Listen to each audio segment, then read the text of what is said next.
come on in, have a seat. Hi. Hey, it's good to see you. Thank you for seeing me. Yeah, how are you feeling?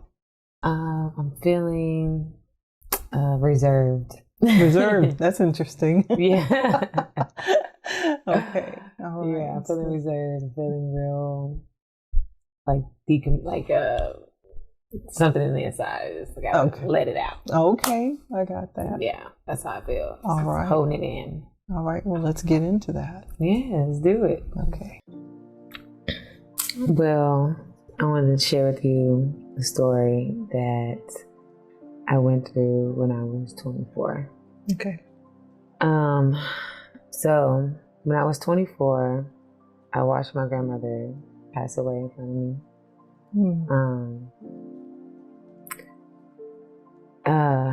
Whenever I came in the house, she was already having like dementia, so her memory was in and out. She was already kind of like sick, so we knew that like she was going to pass. But we just didn't know. Like I just didn't know it was going to be all of a sudden. So when I got a call. The first they called and said it was going to be like a week to live, and then it was a Wednesday. I remember because I'm never off on a Wednesday. Okay. And I ended up driving to where she stayed, and when I walked in the house, it was a hospice doctor, and it was my mother in the room, and they basically, when I walked in there, she was already having all these tubes in her mouth, and she was kind of already like not there, and so then I like kind of like remember like laying over her and like praying over her, talking to her, and like sharing, like I was asking God not to take her, like because she was another mother figure to me, and she, you know, after a while, she took her last breath. Like whenever she was, the doctor even said it. He was like, "She's taking her last breath. She's taking her last breath," and like I heard her.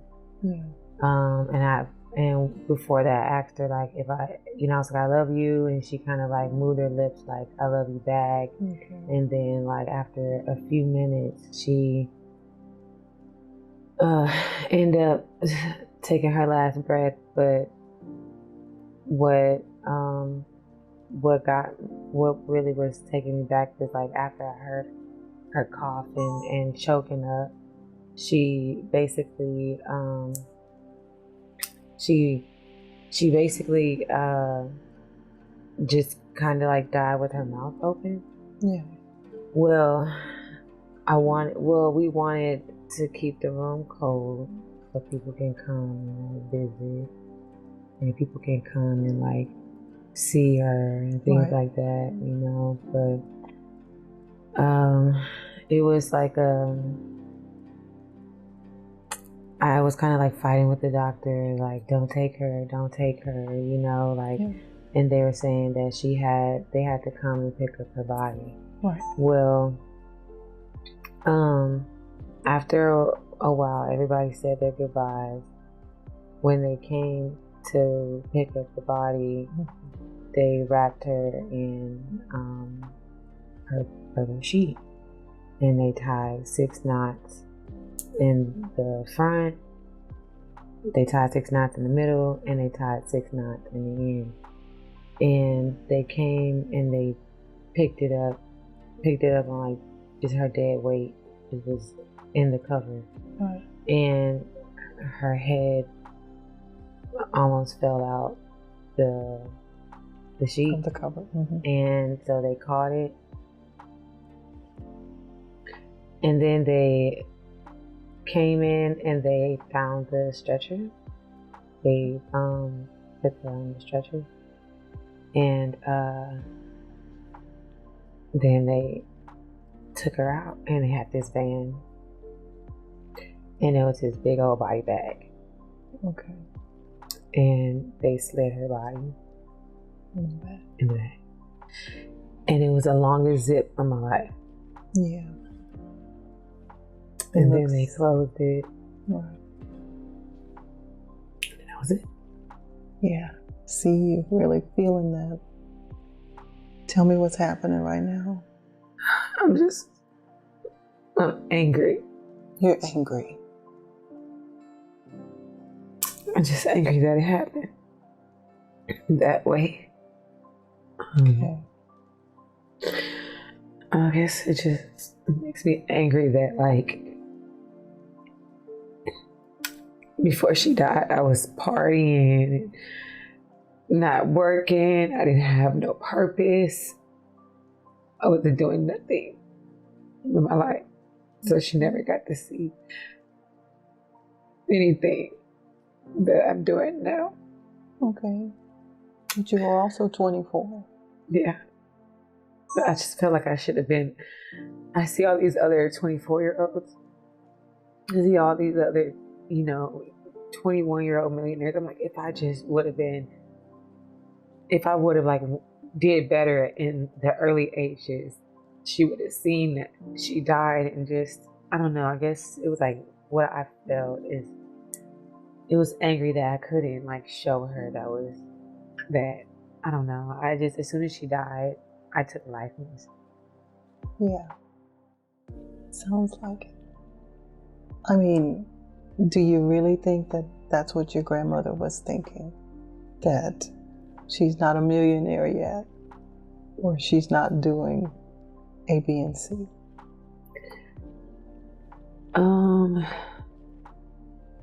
I don't know, because I knew she loved me. I knew she wanted the best for me. I knew that like she wanted to, like see great things. But after she passed, I went into a deep depression. Yeah.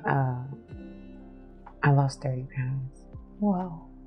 I tried to commit suicide, like with pills. Oh, Kristie. And because my grandmother was like another mother figure for me. I know, and that's the second time you said that. So can you share with me, about the relationship you had with your grandmother? She was...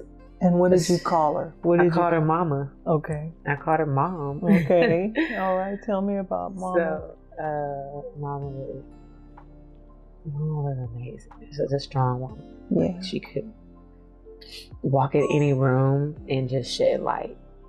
She was a youth pastor. Okay. I tell people all the time, like my grandmother was a youth pastor. Yeah. And she dragged me to church every Wednesday, every Sunday growing up.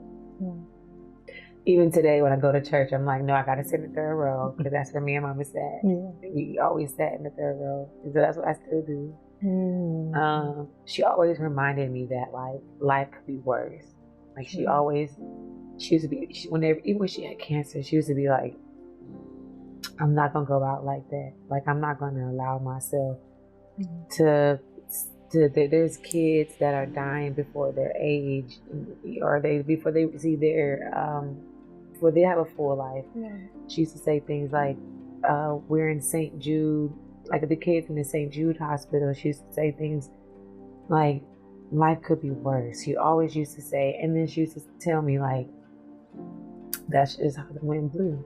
Mm-hmm. And it was her third time having cancer. Wow. And she decided to get a hysterectomy. She wanted to fight back, and we didn't find it until she was in stage 3. But it was her third time. She beat cancer twice. Wow. And she was ready to beat it again. Wow. Like, and that's who she is. She's a fighter. Yeah. She sounds amazing. She sounds like she instilled a lot in you. Mm-hmm. And now when you think about her, and you think about, man, I didn't accomplish, all the things that, that Mama would have wanted, but did you or didn't you? You say that you go to church and you make sure that you sit in the third row. I think you accomplished something that she wanted. Mm-hmm. You may not have done it, when you were 21 or before that, but You're doing it now. Can you accept that? I have a hard time. Tell me more. I have a hard time accepting it because I'm so hard on myself. I have a hard time accepting it because I expect perfection from like what I'm doing. I have a hard time accepting it because I'm like, if I'm not on my P's and Q's, if I'm not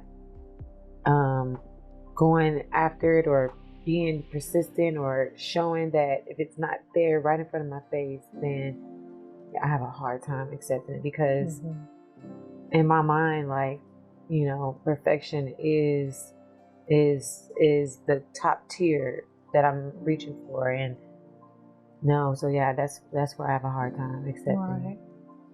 You know that perfection is unattainable. Do you realize that? Yeah, I'm learning it now. Yeah. I mean, there's nothing wrong with working hard and, you know, and doing the best that you can do, and that's what you do, you know? But to strive for perfection is something that might never happen. Then what do you do with that?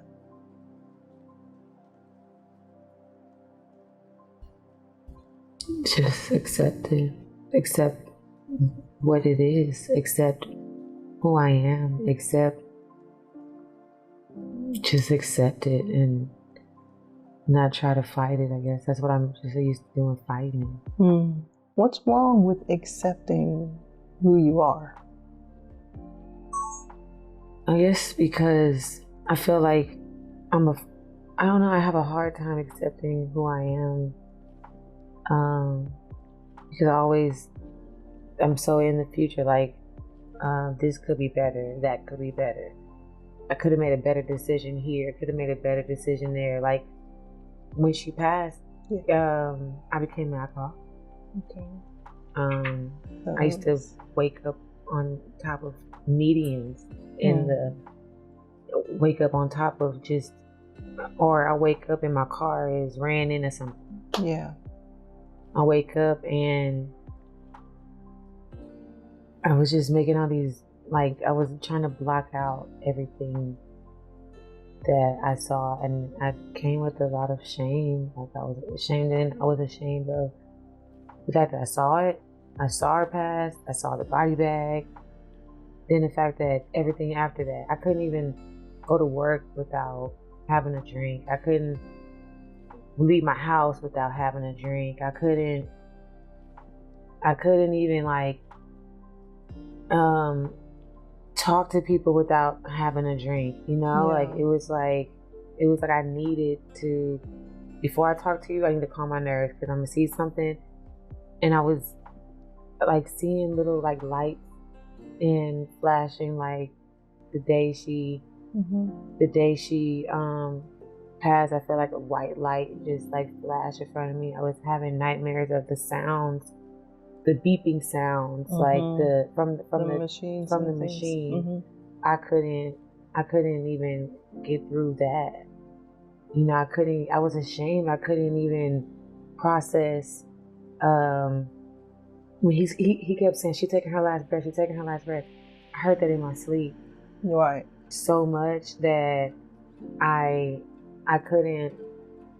just couldn't function. Like, I couldn't sleep. Like, I tried to sleep. That's the only reason why I was drinking. The only reason why I was smoking. I was trying to sleep. I just wanted to sleep.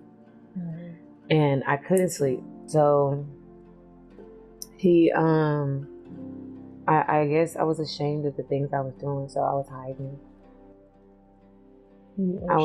I was hiding behind, like, me feeling me being okay when I wasn't okay.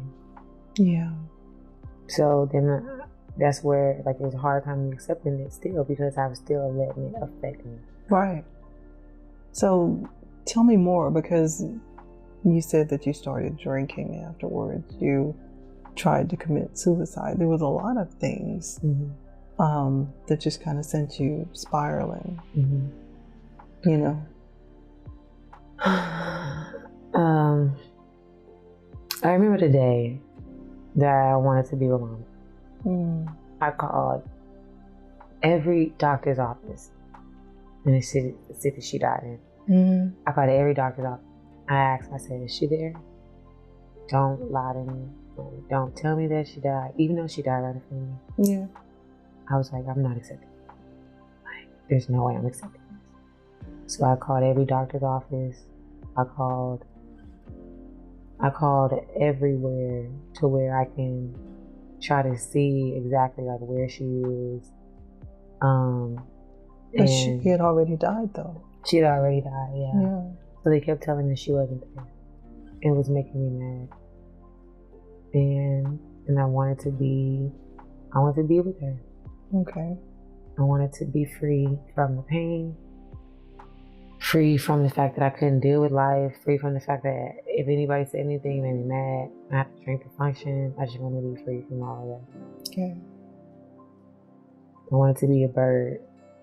Okay. So this was the day that you decided to take your life? I wanted to. I took a lot of pills. Okay. And woke up. You woke up? I was surprised. Yeah, it wasn't a beautiful ending, was it? No. I was surprised. Mm-hmm. I woke up very surprised. I did. I was like, okay, I made it. That's exactly what I said to myself. I guess I'm here. Then I realized, I guess I'm here for a reason. Okay. What did you do with all that? You didn't accomplish. Here you are again. I didn't accomplish what I tried.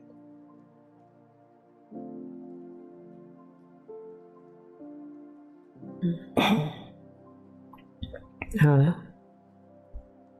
I thought I was going to see her again. I guess. And it didn't work. It didn't work. So Okay. I guess I just couldn't deal with it. I couldn't deal with the fact that she was gone. Okay, so excuse me, when you came to and you realized, oh, I'm surprised I'm here, where were you? In my bedroom on the floor. Okay. And I started laughing. You started laughing? Yeah, I remember. Because I would laugh in situations that are like supposed to be serious. Okay. And I laughed. I just started laughing. I'm like, wow, okay. And then I started talking to Mama. I was like, all right, Mama, I guess I'm here for a reason. I couldn't find a purpose. I couldn't find a reason why I was supposed to be on Earth. I couldn't find that reason. Yeah. And I thought that my purpose, like when she died, I was supposed to die with her. That's what you thought. Mm-hmm. At 24. Mm-hmm. That life was over. Mm-hmm. Mm-hmm. Okay, so you started talking to Mama. And what did you get?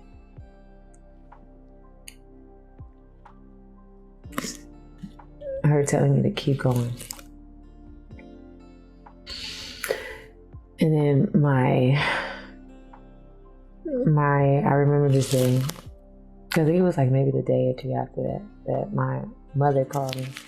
And she said, I signed you up for a film festival. I was like, I'm not going to my film festival. You're out of your mind. Like, I'm not here for a reason. I'm not here for a purpose. Like, there's no reason for me to be here on this earth right now. Like, Mama's gone. There's no reason for me to be here. And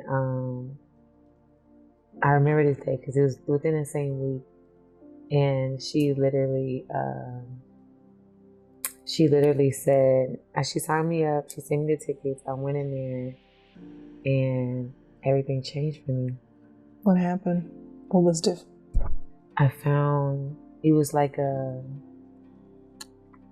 light went off. Another light. Another light, yeah. And that light went off, and then what happened?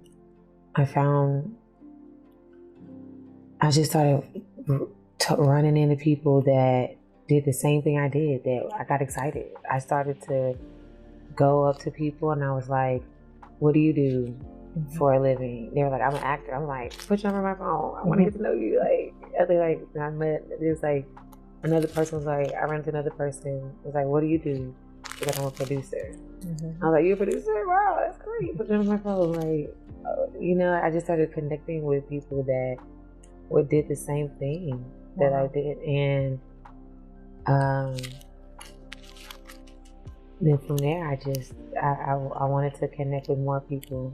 So I ended up starting to connect with military veterans through, because I was still experiencing the nightmares, the sweats, and all that. But I was finding a new light within that, like my, like meeting those people, like the film people, meeting like that was like a new light for me. And then I was like, okay, I feel like I'm finding something that is making me get better. I feel like I'm finding that. But I still couldn't process the mental what I was going through. And I started to connect with like military veterans. I started to study my background, that my family was in the service, with service members. So I started to connect with other service members, and they started telling me their story, and I started telling them, Mom, like I never thought I would never be able to sleep. I never thought that my sleep would be interrupted. I never thought I would have nightmares. Never thought I would walk out the house and like freeze in the middle of something, seeing something that I like relived. I never thought that would happen, and then I would just run back in the house because I would be scared. I never thought that any of that would happen. We just started to connect, and then they would couldn't tell me everything, but we just shared like different emotional experiences. Like, I didn't sleep tonight, or like I'll call my friends, or like, how'd you sleep? And they're like, how'd you sleep? I'm like, I didn't sleep that good. I didn't sleep that good either. You know, just finding different ways to keep each other going. But that's really, really what happened. Within that same week, or the same week of the attempted suicide. Yeah, the same week. I was like, no, and I just started to connect with people that were fighting mental battles too, but I never knew what to call the mental battle. I never knew what it was. You didn't realize it was PTSD? Correct. I never knew that. Ever. Okay. Never. It was never diagnosed to me at that time. I never knew it. Okay. And yeah, I never knew it. I just was like, I'm going to do something. I don't want it. Exactly. You're just trying to drown it out with the alcohol and with the pills and, the avoidance and all that kind of stuff, But it sounds to me like Mama made one last,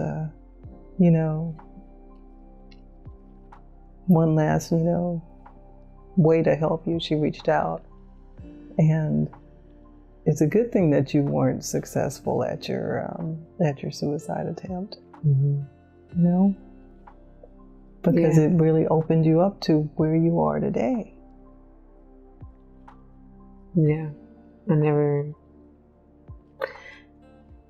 I felt like that afterwards. I'm like, okay, like being around other creatives, other people that are fighting, it gave me and still gives me so much more hope.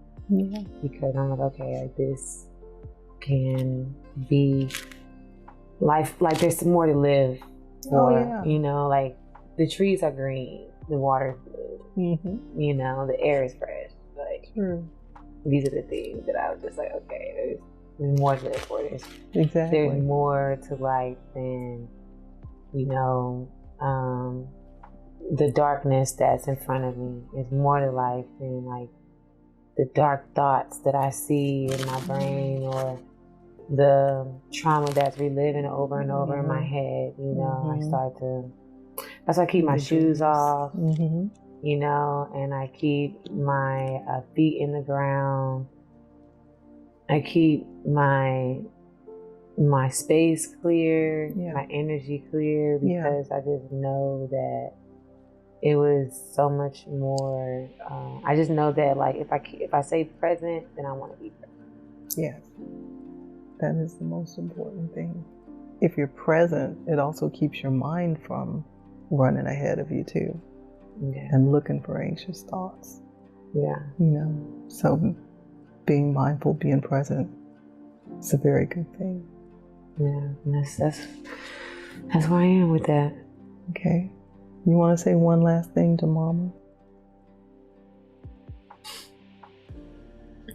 If she was here, I could probably feel her in the room right now. But if she was here, I think I would tell her that, I'm sorry that I let guilt dictate my decisions. I would tell her that I'm sorry that I let shame make me feel like your presence was overshadowed by my aspirations. And I'll tell her that I hope I made you proud. I hope I'm making you proud. And I hope that I am like a fighter just as strong as you are. And I just hope that I keep continuing to do great things in your name. And I love you and I miss you. And I can't wait to see you again. Yeah, that sounds really good. Yeah. I think she would love to hear that. Thank you. Okay. So that's all the questions that I have for you, unless you want to share anything more. No, that was the story.